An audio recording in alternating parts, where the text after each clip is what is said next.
facility where the student athletes are going to have the best experience and the best opportunities to compete. This facility is going to allow Stevenson to host large-scale meets and become a regional hub for track and field competitions. Some of the things I'm most excited about are we're going to be able to run sprints on both sides of the track in both directions, so we'll always be able to have a tailwind. We also have 4 separate long jump and triple jump pits with 2 different runways. We have the ability to have 4 different pole vault pits running in 2 different directions. A separate throwing area that has a javelin runway that is a rubber surface, plus separate shot put area, and another area with a cage and dual circles for the hammer and the discus. Also, the Owings Mills East facility is going to have a 6K and an 8K cross-country course for the college athletes, and also a 5K distance for the high school athletes. Additionally, we have a Binen poured rubber surface that is comparable to the surfaces that a lot of the top-level athletes in the country train on, and what a lot of the top universities in the country train on. Ultimately, when this facility is completed, our students are going to be fortunate that they're going to have the opportunity to train and compete on one of the top facilities in the country, regardless of division. We are very excited about having the new turf field at the Owings Mills East campus. First reason, it is the preferred surface, so it's a carpet turf, and that is a very rare thing to have, especially on the Division III level, but even in the state of Maryland, where we're only the 3rd university in this state that has that preferred surface for field hockey. So it is really advantageous to our team to be able to play on the faster premier surface, as well as for recruits coming in looking for that preferred surface. Just an absolutely wonderful opportunity for us to teach elite skills on campus here at Stevenson University, and also the potential for other people to come in and utilize it as well, like outside clubs, even U.S. field hockey, because this type of surface is very rare for our sport indeed. We're really excited about this whole complex for the university. This complex will serve not only our NCAA student athletes, but our club sport athletes that compete intercollegiately, and our general student population. This is for our whole campus. With our brand new baseball and softball diamonds, they will have a natural setting where we'll have the green outfields for each of them. We will also have double-sided batting cages for both baseball and softball. In addition, our 2 Bermuda grass fields are world-class. The Bermuda grass is the preferred surface for soccer to be played on. In fact, we are part of the bid for Baltimore, D.C. for the FIFA World Cup. We will be one of their practice sites. The quality of these Bermuda grass fields will be an elite level for our NCAA program, our club sports, and our general student population as well. A 3rd field that will be used for our general student population will be a Kentucky bluegrass field that we will be able to serve our students in the fall and spring, but also for camps and other recreational events during the summer. All of our quality facilities, we will be able to draw into a production area that will broadcast us on the Roku channel, Apple TV, and Fire TV. As we complete the Owings Mills East campus, these facilities will give our students and our student athletes an unbelievable experience and atmosphere for them to continue their education.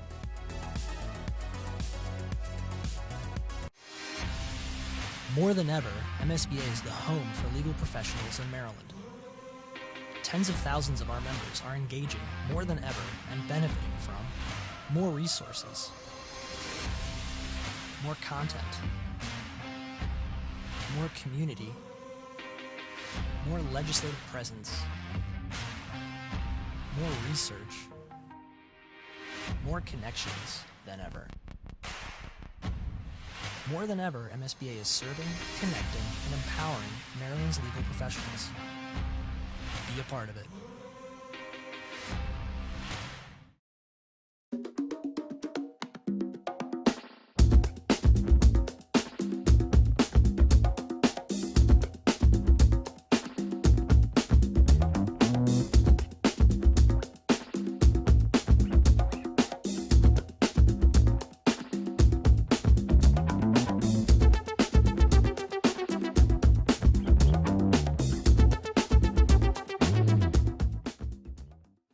When we ask our students and alumni why they chose Stevenson, there's a phrase that often repeats itself: the moment I stepped on campus. There's a gut feeling that never goes unrecognized and stands the test of time when you first feel at home somewhere. Because we are not just the classrooms where you spend 4 years. We are all the in-between.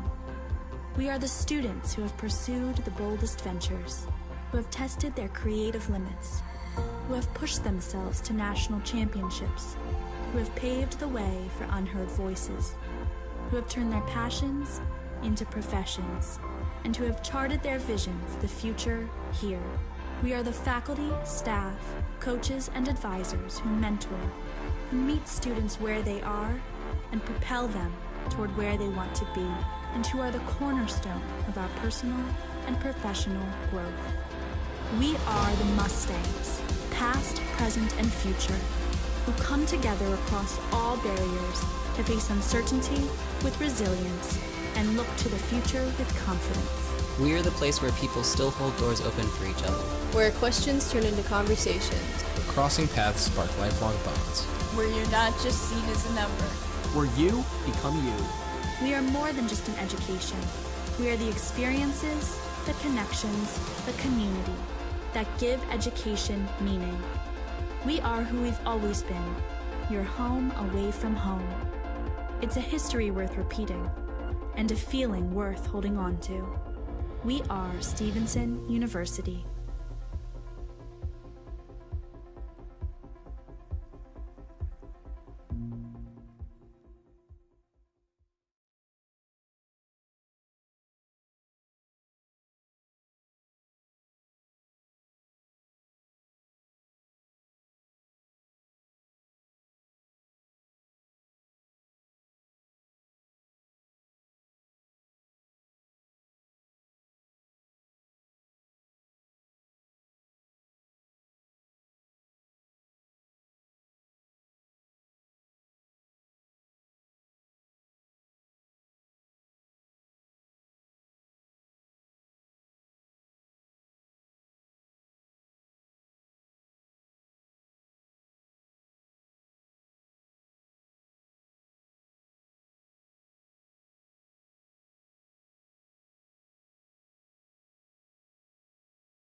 Well, good morning, everyone, and welcome back to our last day of interviews with all of the gubernatorial candidates running for governor of the great state of Maryland. I'm here today, I'm really honored today to be with the former United States Secretary of Education, John King. Before we get to Mr. King, I do want to say just a quick note. Our second interview of the day, Republican candidate Robin Ficker, unfortunately had to cancel due to a court appearance, and so we will hopefully get that back on the calendar at some point in time. So anyway, I am just want to welcome you on behalf of the Maryland State Bar Association and Stevenson University for an hour-long interview about the issues that are important to our citizens of Maryland. Thanks for the opportunity. Grateful to you for the conversation and Stevenson for hosting, and certainly to the Bar Association. Great, it's an honor to be with you. For those who don't know you or may have heard your name but don't know a lot about you, let's just start with a general question. You know, who is John King? How did you become the United States Secretary of Education under the Obama administration? How did you come to be sitting here running for governor? Just, you know, your background and who you are. Sure. Well, really my whole life has been shaped by my experience as a kid growing up. Both my parents were educators. My mom was a teacher and school counselor. My dad, a teacher and administrator. But they both passed away when I was little. My mom when I was 8 and my dad when I was 12. And in the period when it was just my dad and me, my dad was struggling with Alzheimer's, but nobody knew. And so home was incredibly difficult. I know what my father would be like from one night to the next.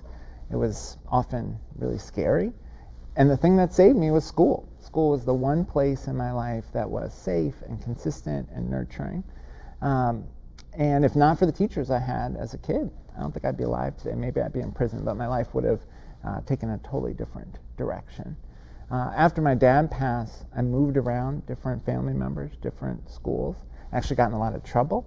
The first United States Secretary of Education had been kicked out of high school. And that was really because I was angry at the things I'd been through, angry at adults, angry at the world.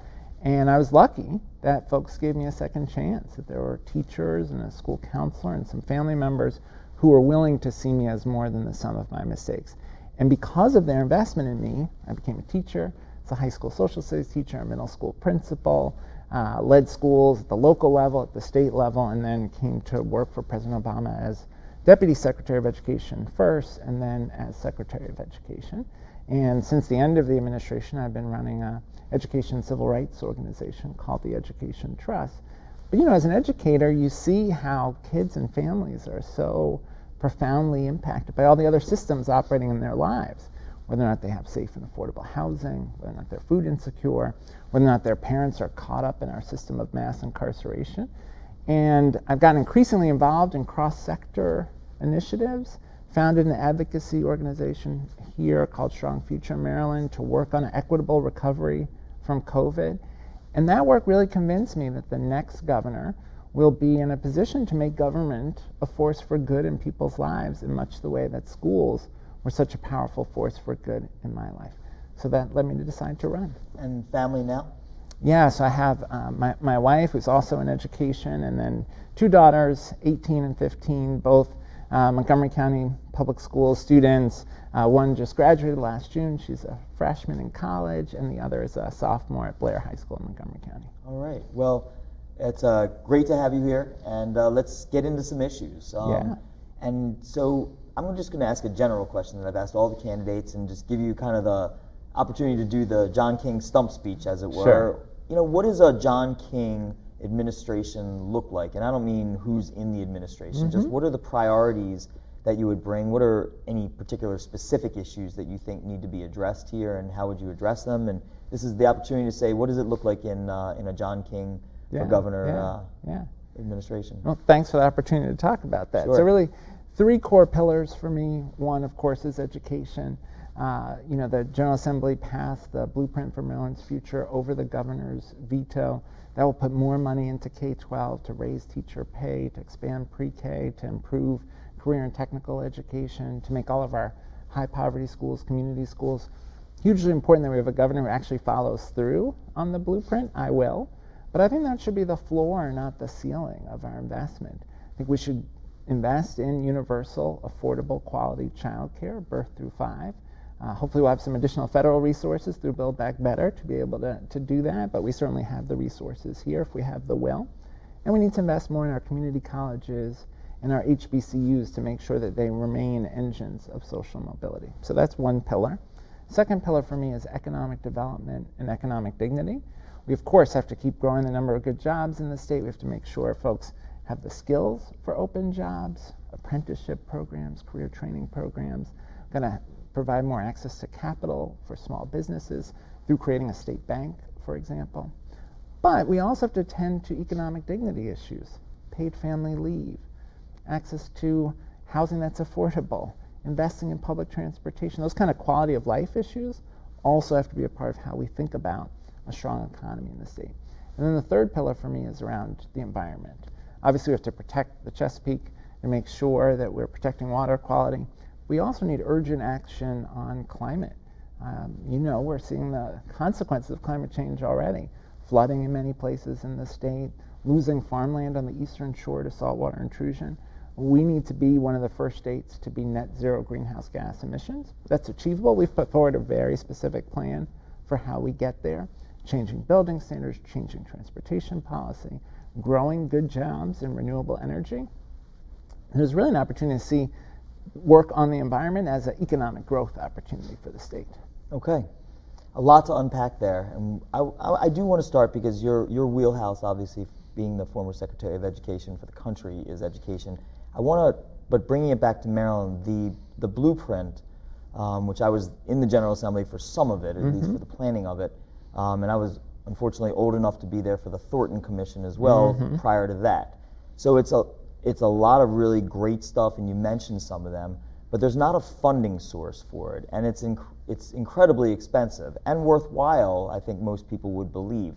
What is the funding source that you would say, we need to dedicate this source of funding? Others have talked about marijuana, cannabis and so forth, but that is a fraction of what is necessary for Blueprint. So what's the funding source for it? The good news is, between the strong state revenue picture and the influx of federal dollars that we have, it's largely paid for. The phase-in is largely paid for through at least 2026, maybe further out than that. But at the end of the day, we've got to invest in our kids. That's got to be our top priority investment, and that may require fairer taxation in the state. As you know, in many cases, folks who are making over $1 million are paying a lower tax rate than folks who are middle income and working class because of the tax breaks that they're able to access. In many cases, large corporations are paying less than small businesses because we don't have things like combined reporting in Maryland. So just tax fairness, making sure that everybody's paying fairly into the system, could get us a good distance towards the investment we need. Certainly, legalization of cannabis is something we should do on principle. It will bring us some revenue. But I agree with you, in the long run, we need stable, reliable revenue sources. You also mentioned HBCUs. The General Assembly put a pretty significant amount of capital and cash into the HBCUs last year on the court case and the settlement and so forth. Are you saying that there needs to be more on top of that? And I guess part B of that question, since we're sitting here at Stevenson University and other campuses, how do you create a fairness with all of the campuses when so much money is being put into a few? Yeah. That lawsuit, I think, settlement will bring roughly $577 million. That's a down payment towards what's really been a history of underinvestment in HBCUs from the very earliest days of the schools. But they play such a vital role. When you ask, where are black lawyers, black doctors, black engineers disproportionately prepared, it's HBCUs. They've always been institutions that are a path to the middle class. My grandmother graduated from University of Maryland Eastern Shore in 1894. Changed the trajectory of our family. And so that kind of role requires more investment. Now, the way I build on the settlement is to say, when we're creating programs that are going to prepare folks for new green jobs in renewable energy, we should have centers of excellence based at our HBCUs. When we think about our teacher supply, we're seeing teacher shortages around the state, and we don't have enough teachers of color in Maryland. One way we could increase the supply of teachers of color is to create programs specifically at HBCUs targeted towards preparing math teachers, science teachers, teachers of students with disabilities. So it's really seeing HBCUs as a critical partner in advancing a more just future for the state. Okay. So much to go through in education. I do want to move on to public safety, which talked about with all the candidates. I know it's something you and I spoke about off camera. I'm going to just open it up to you right now. You know, it's obviously on the minds of Marylanders across the state, particularly in my beautiful city of Baltimore, where we now have, you know, well over 300 murders again, stubbornly. The last time I think it was down below that area was when Martin O'Malley was the mayor, and the you know, non-fatal shootings are up, so thankfully it's not 500 just because people can't shoot straight. So the you know, carjackings and theft and everything is up. And so the question is, you know, there's the long-term solutions that are easier to talk about, such as jobs and education and so forth. I want to put that as part B. I want to know about part A, which is, what do we do today? Because there are thousands of people who are losing their loved ones with all of these murders, and they want to know what somebody is going to do right now to make that stop. Yeah. You know, it's tragic when you see the impact of violent crime, not only the loss of life, but people's loss of a sense of personal safety, the fear that folks have about opening a business because they're scared. And so government's job is to ensure that people are safe. I believe that we can have public safety and civil rights protection at the same time. I think the General Assembly did good work on policing reform last session. But we need sort of policing plus. Yes, we need police, and we need police focus on stopping the flow of illegal guns, particularly from Virginia. We need folks focused on investigating murders. As you know, the clearance rate on murders is very low in Baltimore, so we've got to make sure that police are focused there. But then we need other things in addition to policing. More addiction treatment, more mental health services. When police are called to someone who's having a mental health crisis, if there was a mental health professional with them, that person could address that, freeing up energy, time of the police to focus on murders and violent crime. We need to do more on violence prevention, programs like Safe Streets. Those programs matter, and the evidence is very clear in Maryland and nationally that violence prevention programs reduce the rate of violent crime, reduce the rate of murders. As you know, having someone just show up at the hospital after a young man has been shot and talk to the family and friends about why they shouldn't go out and try to shoot the person who shot their friend. Those programs have been proven all over the country to break cycles of violence. Not every time, I don't want to overstate, but investing in those violence prevention programs alongside policing can help us get sort of the current crime wave under control. But of course, as you said, long-term economic development, things like building the red line so that folks in poor neighborhoods can get to where their jobs are. That's critical to the long-term challenge. But I agree with you. In the immediate term, we need much more attention to, again, policing plus all of these other interventions. We're going to get to, I actually would like to talk about the red line and some of the alternatives to it and some of the things with it. But I want to stick with public safety. Yeah. We'll get to police reform, but the governor has made, and let me start with this. Safe Streets, for example, like the General Assembly and the governor fully funded Safe Streets in a piece of crime legislation about 3-4 years ago. So put in like, I think it was like $25 million for additional spending for Safe Streets and other VPIs. So what is not being funded now that, what was, I guess, left out of that legislation that still needs adequate funding? It's like, I hear we need more, but specifically, like, where are the gaps that were left out of that legislation? Yeah, well, look, what we know from research across the country is that the people who are involved in shootings are a very small percentage, right? And they're as likely to be the shooters as to be shot. And often that small percentage of young men are involved in gangs, are facing numerous challenges in their lives that lead them to those choices. Safe Streets is a start. We need also intensive programs like ROCA that are going to focus on those young people who are most at risk, who are most likely to be involved in violence, intensive programs that involve connecting them with mentors who may be folks who are formerly gang involved themselves, folks who are formerly incarcerated. We need much more on the reentry side. We have folks who are coming out of prison. They haven't had access to educational programs or job training programs in prison. They come home. They don't have a path to housing, a path to employment, and of course then they end up back involved in violence.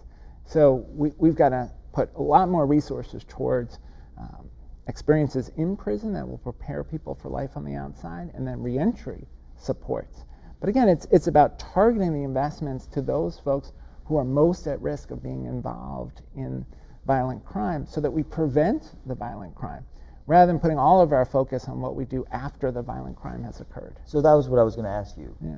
And what when that doesn't, what for the individual that doesn't work, that is the repeat violent offender, that is, and I don't mean repeat drug user, because those two things kind of get conflated in political rhetoric. I mean the person who uses a gun over and over again to terrorize citizens, wherever they are. The governor has talked about, and many members of the General Assembly, not all, but many, have talked about increasing the potential for jail time, not mandatory minimums, but potential for jail time. I guess the rationale for it is that in places like Baltimore City, where they've unfortunately had low, the pleas are so low, and folks that maybe should be getting 3, 4, 5, 6 years of punishment are getting 6 months or less, because you just don't have that much time to hang over somebody's head on the plea agreement, and like you said, they're not getting the closure rates on cases down there in Baltimore City. So what is the problem with that? Because the Democratic legislature, of which I was a member, has not voted on that bill that the governor has introduced. Some have talked about how there are mandatory minimums, which there are not in that bill. So what's the problem with that? Yeah. Ultimately, it's that longer sentences alone don't work. They don't have the impact that's intended. The person who's involved in that violent shooting isn't thinking to themselves, well, this is only going to be 3 years, but if it was 7, I wouldn't do it. Right? It doesn't work like that. But they go away for a longer period of time. Sure. If they're repetitive offenders. Sure. And look, and no one would argue that we don't need meaningful prison terms for folks who are repeat violent offenders. The question is lengthening our current sentences, is that going to solve the violent crime problem that we're facing today? And I think the answer to that is no. Now, if we had programs in prison that helped folks come out of prison with something productive to do, with job training, with a plan for housing, yeah, that would reduce the number of people who are involved in gun violence. What more should we be doing? Because that was something that we talked about quite often, particularly with the Justice Reinvestment Act, about programs both outside and inside of the wall. Yeah. And so what is it that we are lagging in behind Maryland's walls right now? Because there are programs in all the various jails and all the various state and local prisons, right? All the jails and prisons that are out there. So what is it that that somebody can't access? Yeah. Well, oftentimes the programs are very small and serve only a portion of the folks who need those services, whether it's addiction treatment, mental health services, literacy services, because we have so many folks who are incarcerated and don't know how to read. And so it's very hard for them then to come out and have something productive to do. Programs to help folks get their high school diploma and then go on to college. Goucher, for example, has a long-standing college and prison program that could be expanded. And one of the things I worked on when I was Secretary of Education, together with the Justice Department, was a pilot project to allow colleges to use Pell Grants, the federal financial assistance for higher education, for folks who are incarcerated. Because in the '94 crime bill, in the rush to be tough on crime, Congress actually banned access to Pell Grants, and hundreds of programs in prisons all over the country closed. Places like Goucher raise private philanthropy to keep small programs going. So we actually announced the Second Chance Pell Program at Jessup Prison together with Goucher. Now, finally, after a lot of advocacy, the success of that pilot project we created in the Obama administration and advocacy by civil rights groups, education organizations, criminal justice reform organizations, Congress finally changed the law last December so that now the Education Department is actually working on the rules for colleges all over the country to be able to provide Pell Grants for folks who are incarcerated. But the evidence is very clear. You see a dramatic reduction in the recidivism rate if folks complete educational programs or job training programs while incarcerated. And so we should see the prison system as a place of rehabilitation, where our focus is how do we make sure that when this person comes home, and 95% of the folks who are incarcerated will come home, they are going to be successful at home, positively engaged in their community, not returning to the crime that led them to prison in the first place. Okay. We're going to move to police reform, what the General Assembly did. One specific question, and wasn't part of my original script, but I do want to ask about it just because we're here in Baltimore County, which has one of the most successful in the country SRO programs. And these are police officers. I don't mean to slant it, but I think Baltimore County is pretty proud of the program that they've put together. These officers that are in schools are coaches and teachers and mentors for the kids and are specially trained. And we actually have the National School Resource Officer of the Year here. It's looked at, this area is looked at as a national model for how to both provide security for the kids in there, but community policing within the school system.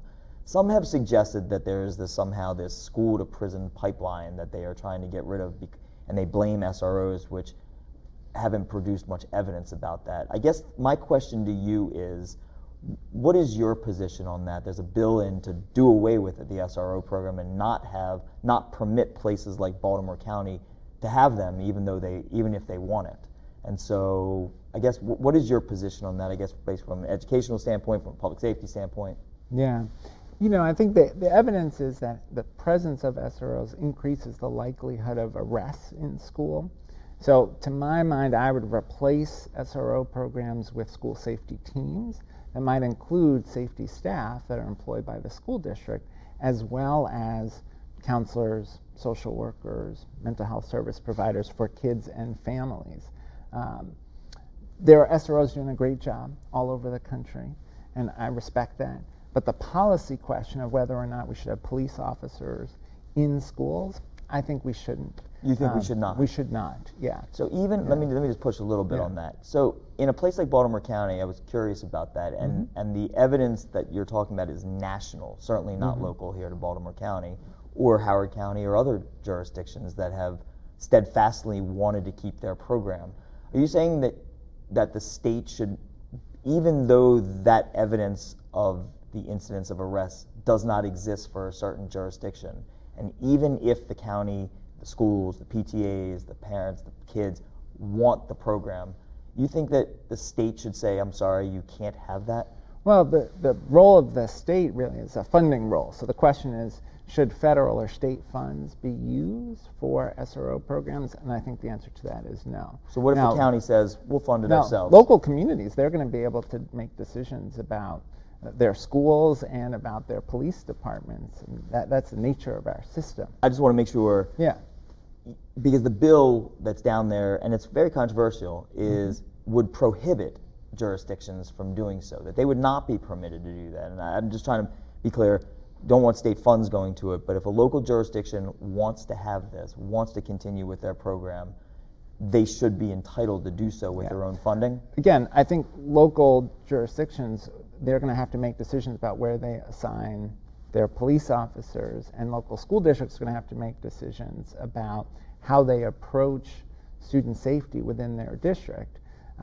But from my perspective, at the federal and state level, we shouldn't be putting federal and state funds towards SRO programs. What is a private security or like a school system security force? I'm not sure I know that model. What does that mean in terms of, so let's say there's a kid who brings a gun to school.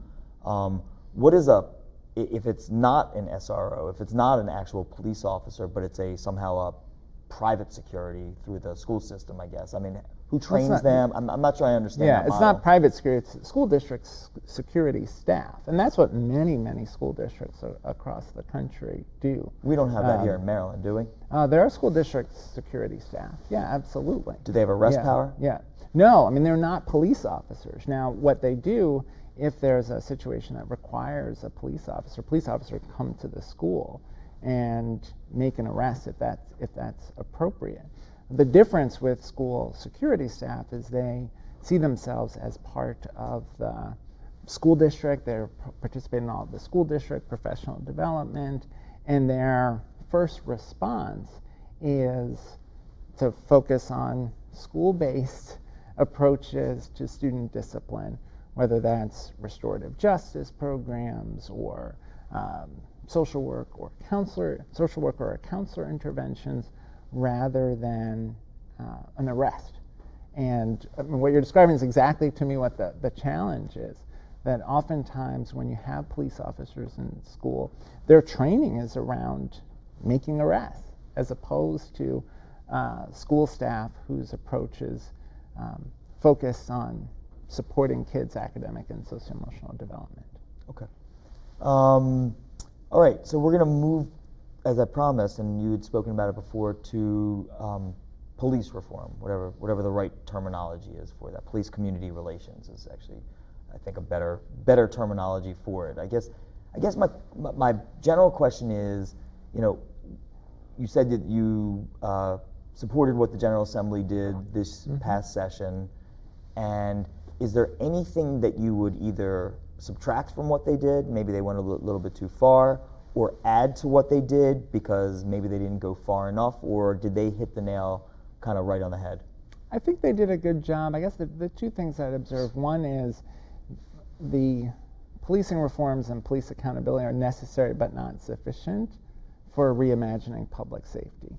I still think there's more work to be done on thinking about, are there opportunities to have crisis intervention teams respond to a 911 call rather than police officers when there's a mental health issue or an addiction issue that could be better addressed by someone other than a police officer. Again, that would allow police officers to focus on violent crime, investigating murders. And there are good pilot programs around the country and in the state doing that work, and I think we ought to expand those. There's much more that we need to do to make sure that addiction treatment and mental health services are broadly available throughout the state, so that you don't have, and police officer will describe this, kind of recurring calls to 911 to intervene with someone who really needs treatment, but they can't access adequate treatment. So that's one area where I think there's more work to be done to improve public safety. The other thing I would say is I think we ought to get rid of qualified immunity, and that will, I think, better incentivize folks to have a professional field, to do the kinds of things that lawyers do, doctors do, have malpractice insurance essentially, and know that they're personally liable if they're violating someone's civil rights. Okay, let's start there. Certainly interested in the issue. To be fair, I'm a plaintiff's lawyer by trade, but when I hear qualified immunity, so what are the details of that? So, there are officers all over the state, both local, municipal. I mean, there's hundreds of police forces across the state in municipalities and local jurisdictions, state police. So would every officer be liable for their negligent actions, only for constitutional violations? How does qualified immunity in practice work? If somebody, if a police officer, let's say, runs a red light in a chase and somebody sues them, is qualified immunity say that I can sue the officer personally as well as do I also get to sue the locality and the municipality? I get to sue everybody. Yes, you'd sue the municipality and the police officer. And the real question for the police officer would be, I think negligence is a fair way to describe it. Did the police officer behave in a way that produced the harm, and should they have known that they were likely to produce that harm? So wouldn't that, I mean, I guess it's a lot to unpack with that issue. It's an interesting one. It's certainly one that's being talked around the country and nationally and so forth. If an officer is responsible in tort personally for all of their actions, doesn't it put them in kind of an unfair position when they're arresting somebody? Somebody can allege that they negligently put on the handcuffs. Somebody can allege that they negligently, I mean, there's a million things that happen with a police officer where a clever trial lawyer could come and claim, look, you arrested the person, you know, correctly, but you did this wrong or you did that wrong, and now he's hurt this way or that way. And it just subjects them to an inordinate number of lawsuits. Wouldn't that be the case? Would you say that's the case with doctors and lawyers? I would say, I mean, it's not really my interview, but I would say, some would say that, yeah. Some would say, although, you know, when you have so many touches with somebody, right, and a doctor who goes, a doctor who goes in, does a practice, everything, does something, it all goes well. There's a standard of care. There's a you know, and so you need to take you need to have a lawyer that's willing to take the case. When you have a touch where you're putting handcuffs, where you have, you know, you're doing things all the time, where you are, I guess the question is, let me just ask it this way: where in the country has that been shown to be something that we could look to and say, you know, there haven't been issues like that? Yeah. Well, again, I'd use the other professions more as an example. I think there's at least one state that recently removed qualified immunity, but I would use other professions as the example. I mean, your characterization of the standard of care, I think, is right. And so shouldn't we want our police officers to approach their interaction with citizens with a standard of care that is about respecting people's civil rights?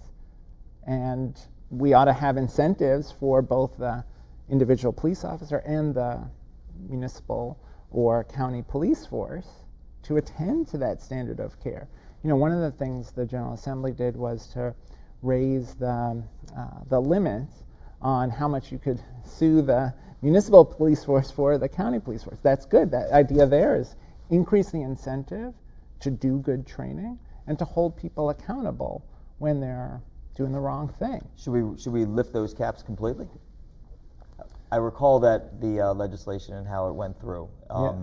And local jurisdictions fought that. It wasn't about police issues. It was about potholes and car accidents, or not car accidents, but bus accidents. I mean, there's a myriad of things that localities and the state get sued for.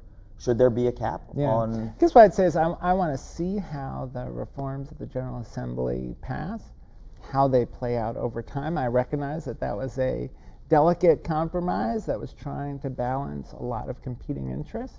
I'd like to see data, and I think it's important for the state to provide data on how those reforms play out over time. But back to your original question, there are things that I would add. It's tackling this qualified immunity issue and tackling the other elements of reimagining public safety. Okay. So I guess my question is, it's more of a holistic, it's sorry to get so in the weeds, but it is a fascinating legal issue. It really is. The Bar Association. I guess the question is, it's more of a global question. In Baltimore County, we're losing officers. In Montgomery County, where you're from, they apparently had a training class that was 1/10 of the size of what they were trying to get. Young people are not going into the profession, and folks that are veterans are leaving the profession early. That is a statistical fact. I don't know about the rest of the country. I assume that's probably the case nationally, but certainly in jurisdictions here, that is a fact. And so I guess the question is, how do we stop that? Because that in and of itself seems to be a significant public safety risk if you don't actually have officers that are on the street that are able to, you know, protect us. And so I guess, why is that happening, in your opinion, and how do we stem that? Yeah, I mean, I think it's clear there are a variety of factors driving that. You know, we're seeing something similar in education. We're losing a lot of teachers in this moment. Folks are feeling overwhelmed by the challenges that they're facing in this moment. And then the question is, how do we get to a better place? I think a lot of police officers would say that being called to respond to a mental health services crisis, that isn't their training, that isn't the thing they are best at doing, and the idea of a crisis intervention team, a trauma team that responds to that so that they can be focused on the things they are trained to do. I think that's part of how we make policing a job where folks feel good about their day-to-day work and feel equipped to do their day-to-day work. Do you think there's something to the fact that they feel disrespected by at least parts of society, that there are obviously issues like horrendous things like what happened in Minnesota, but that there's a section of politics that unfortunately disrespects them? Do you think that there is any part of that is contributing to this problem? Oh, I'm sure that there's some of that, and I'm sure there's also some outrage about the way in which officers doing the wrong thing get away with it. I'm sure there are officers who go home sick to their stomach when they see an incident like the murder of George Floyd and feel heartbroken about their profession. So part of the goal of the reforms has to be to have people feel confident that we can have both safety and civil rights protection, and have police officers feel like they're asked to do the things that they are trained to do and supported in doing those things. Last question on that, and then we'll move on. We got so much to talk about, and the hour is flying. There was a specific provision in the police reform that was controversial, and friends on both sides of this took very different tracks, and it had to do with what's called the MPIA, the Maryland Public Information Act. And there's a very specific provision in there that essentially, in its essence, said that everything is open, that was one of the reforms. So that if somebody makes an allegation, which then goes through the process, and the officer is found not to have done the thing that they were accused of doing, not to have done the misconduct that they were doing. It's not guilt innocence because it's not a criminal proceeding, but for lack of a better term, they were found innocent of what they were being charged, quote unquote, charged with. Again, wrong terminology. In the criminal sense, if somebody's accused of a crime and they are found innocent or not guilty in a court of law, you can expunge that. And there are certain crimes when you're found guilty that you can shield those records for reasons of getting jobs, and you don't want the stigma out there. The General Assembly pushed, and some members, and successfully pushed through a provision that says basically everything's open through MPIA, so that allegations of wrongdoing, even if found to be not accurate, are all accessible, and groups like the ACLU have taken it upon themselves to get that information and send it out without a lot of information basically saying, hey, this didn't happen. No, these are the numbers of allegation, look at this guy. And so I guess the question is, shouldn't an officer have the basic protections that everybody else does when allegations against them are found not to be true, to be able to shield that from public view? Well, I think that's maybe going a little far, because it's not like if you're accused of a crime, you're found not guilty, that's automatically shielded from public.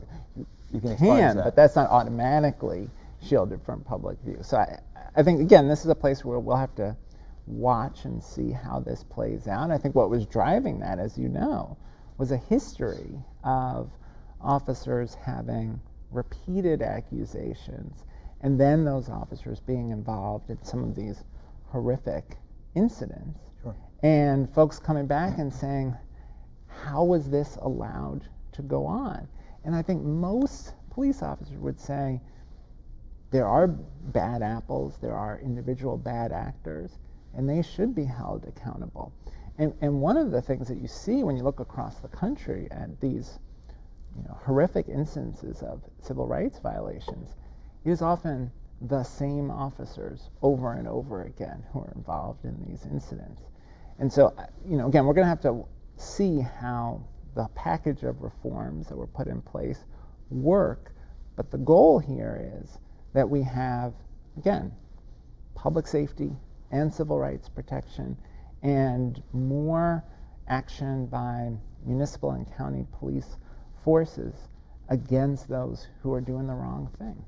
Okay, let's move. let's move to COVID, which would be nice if COVID would move away from all of us. But nonetheless, we have variants, or a variant that's now hit the scene. Omicron and Delta is still ravaging, and Michigan's hospitals are overflowing. So this is not going away anytime soon. Without looking backwards, Maryland. Looking backwards, Maryland has been at the forefront, it seems, of responsibility, and it doesn't seem like any state has done it better than us. But regardless of that, let's move forward, because there are some controversies that are still here. And I guess, what does a John King administration do? Because when you take office, if you win this governorship, this is going to be probably issue number one again. So. Yeah. What does this look like? And I guess I'll just throw a couple things out there. You can just throw it all into one answer. Vaccines, masks, testing. Yeah. Yes. We need vaccine mandates. We need mask mandates. We need to make it, frankly, inconvenient to not be vaccinated. And I do think there are some ways where, I appreciate Governor Hogan believes in vaccines. I appreciate the efforts to make sure that the vaccine was widely available. That said, there's more we could be doing to make it inconvenient for people to not be vaccinated. Tell me what we could say, are. For example, that you have to show your vaccine card in order to eat indoors at restaurants, and that will make it inconvenient. We could say to go to sporting events, to theaters, you have to show your vaccine card.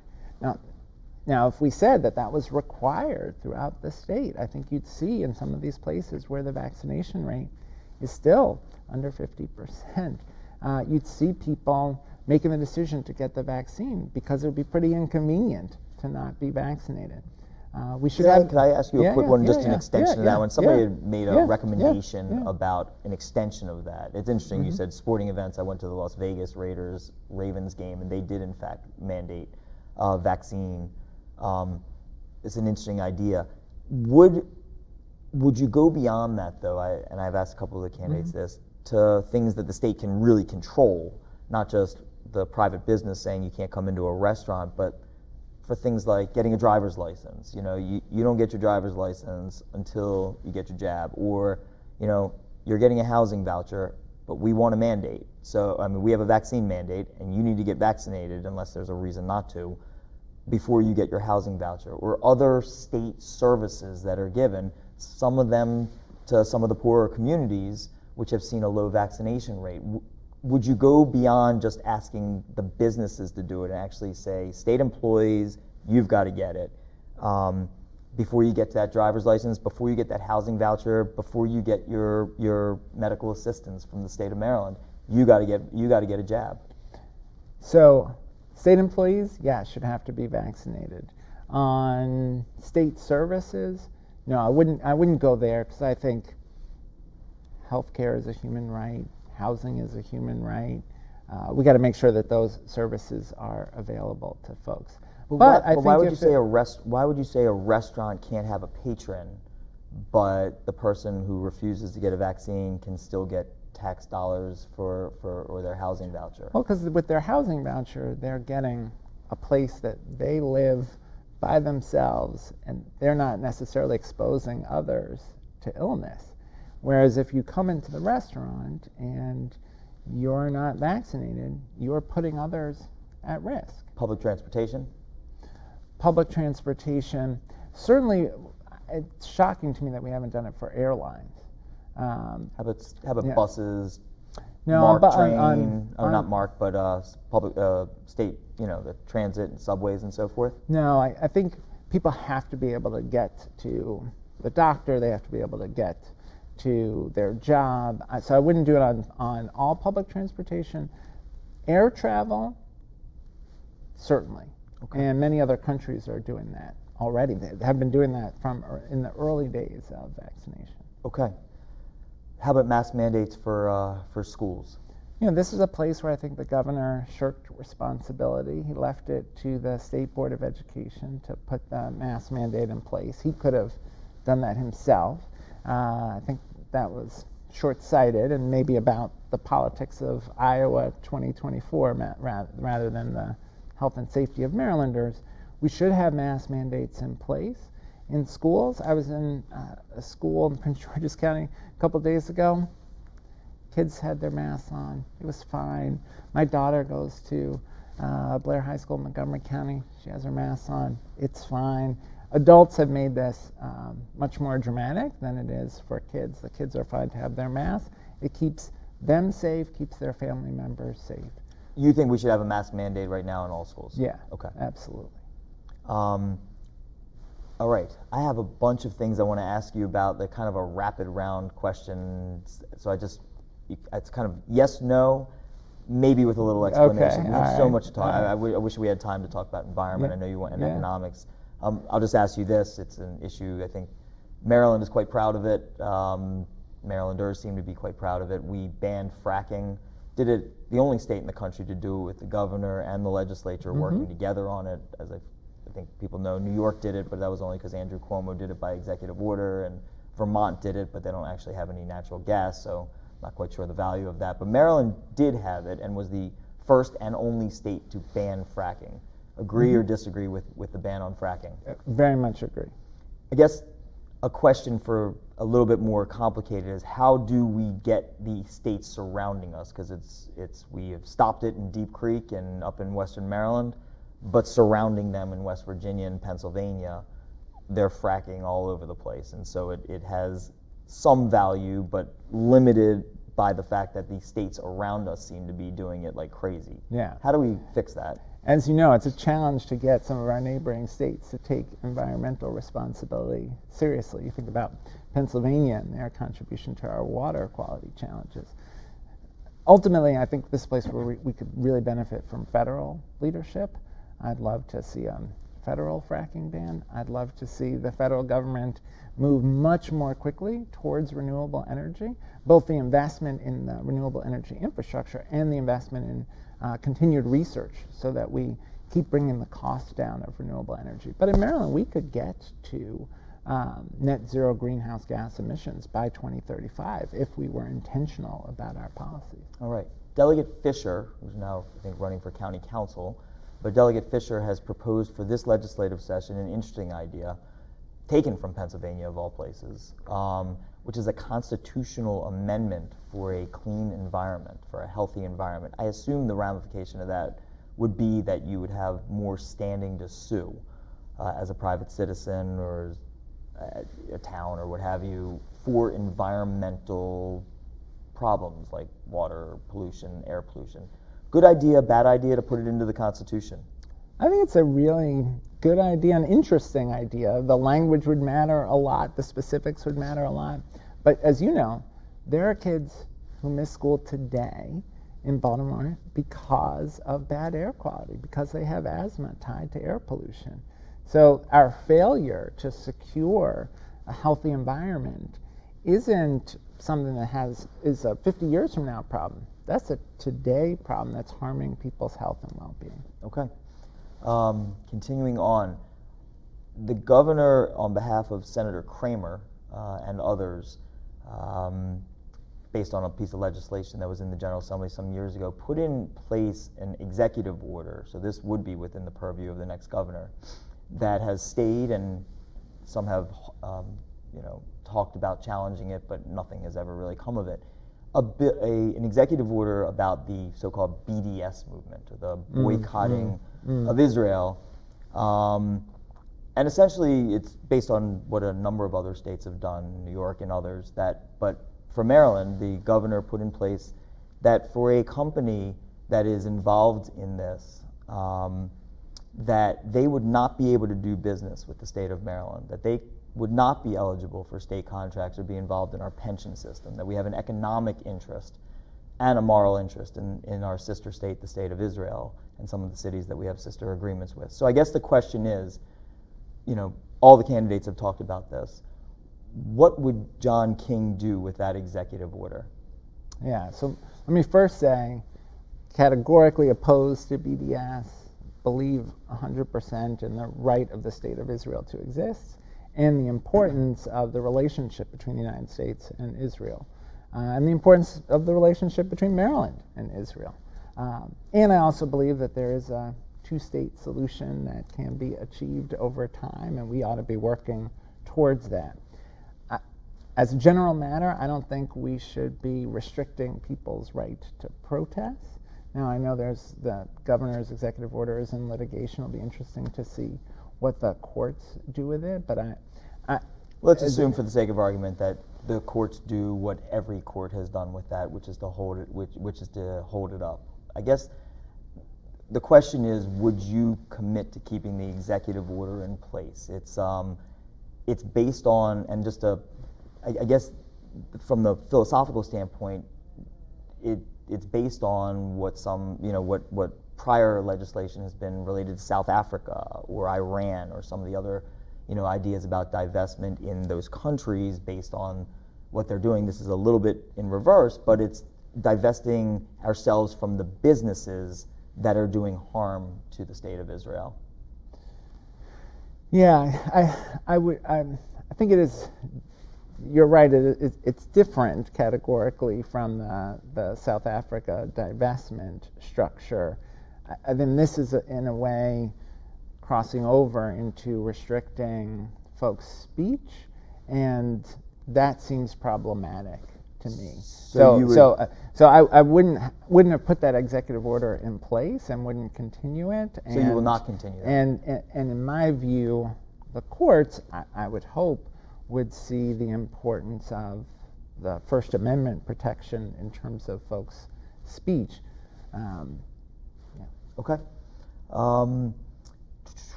What do you, I guess this is a more generalized question. Last year, some groups took it upon themselves to express themselves, which was their First Amendment right, in ways that Marylanders hadn't seen before, by going to the houses of legislators, by going to the homes of chairmen in the Senate and president of the Senate himself, and going where their families are. You've seen such things with the Arizona senator, on the federal level, where people chased her into a bathroom and went to somebody's boat and home, and I can't remember which U.S. senator that was. What do you think about all this kind of rise of, and there's been a lot more from both sides of the aisle, from fringes from both sides. What do you think about kind of the rise of this hyper-partisanship and this kind of guerrilla tactics in terms of politics? Yeah. It's a reflection, I think, of a real coarseness in how our political discourse is functioning as a country. I think we need leadership that sets a different tone. One of the reasons I've traveled to every corner of the state as part of the campaign, even parts of the state that don't usually vote for Democrats, is because I want folks to know I'll be a governor for the whole of the state. And I want to hear from folks what their challenges are, what they wish government was doing, how they think government could be helpful in their lives. I think we need that kind of leadership. We need leadership that's willing to have hard conversations, even with their supporters. One of the things, to take us back to COVID, one of the things I've been disappointed by with Governor Hogan is that he hasn't done more to tackle the folks who believe conspiracy theories that they're reading on Facebook. Asa Hutchinson, very conservative governor of Arkansas. I'm sure there's very few things on which he and I agree, but I really respect, he spent the summer doing town halls all over the state with his base, going to conservative communities and saying, what you're reading on Facebook about vaccines is false, and let me tell you why, and tell me what your concerns are, and let me address them. That's the kind of leadership that I think helps move us past this hyper-partisan moment. So let me ask you this, and I'm not the governor's spokesman, so I'm out of politics, and that's not my role, but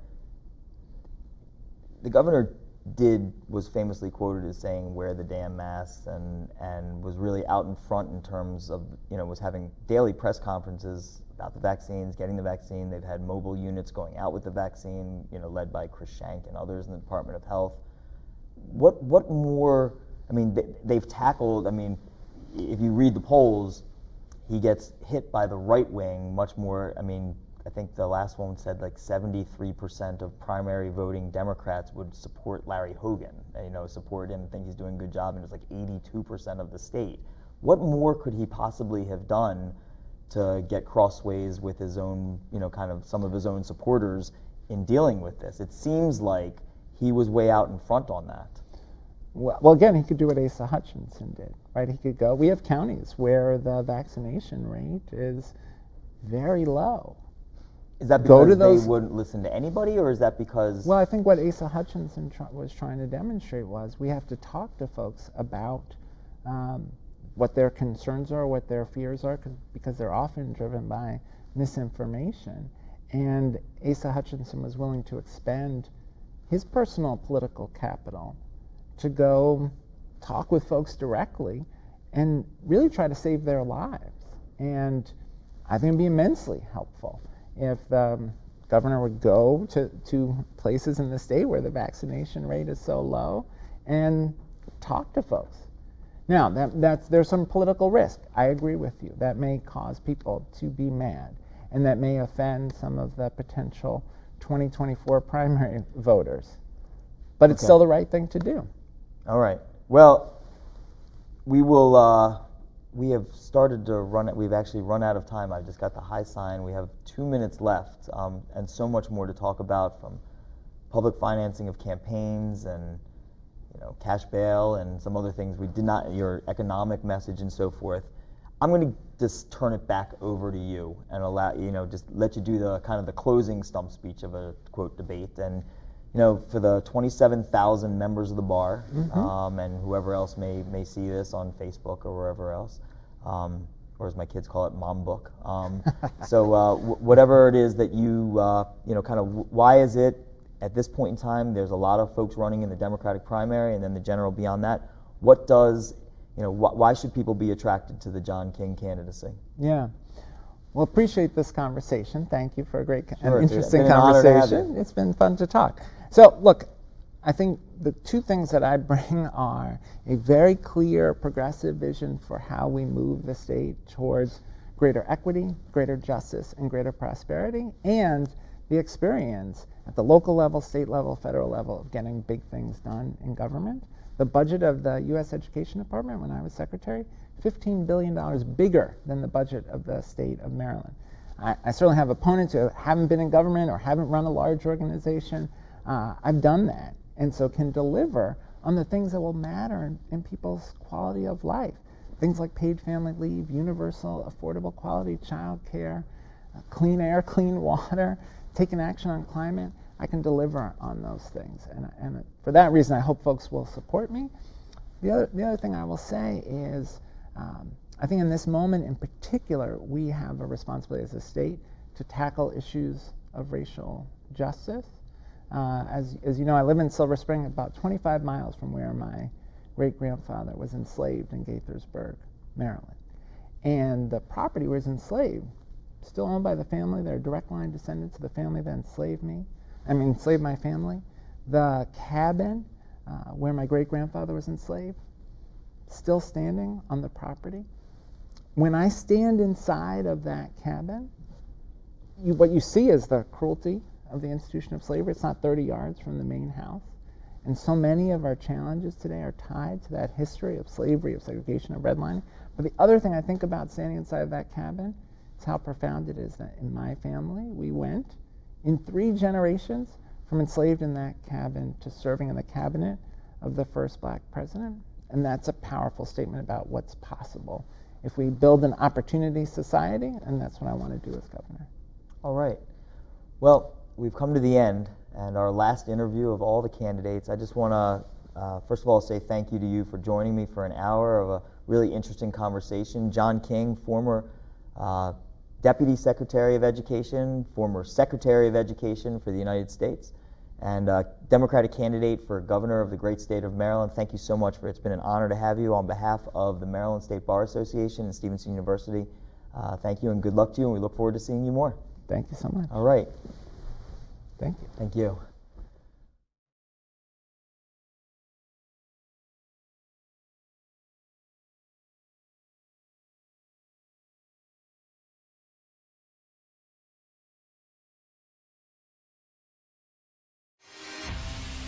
More than ever, MSBA is the home for legal professionals in Maryland.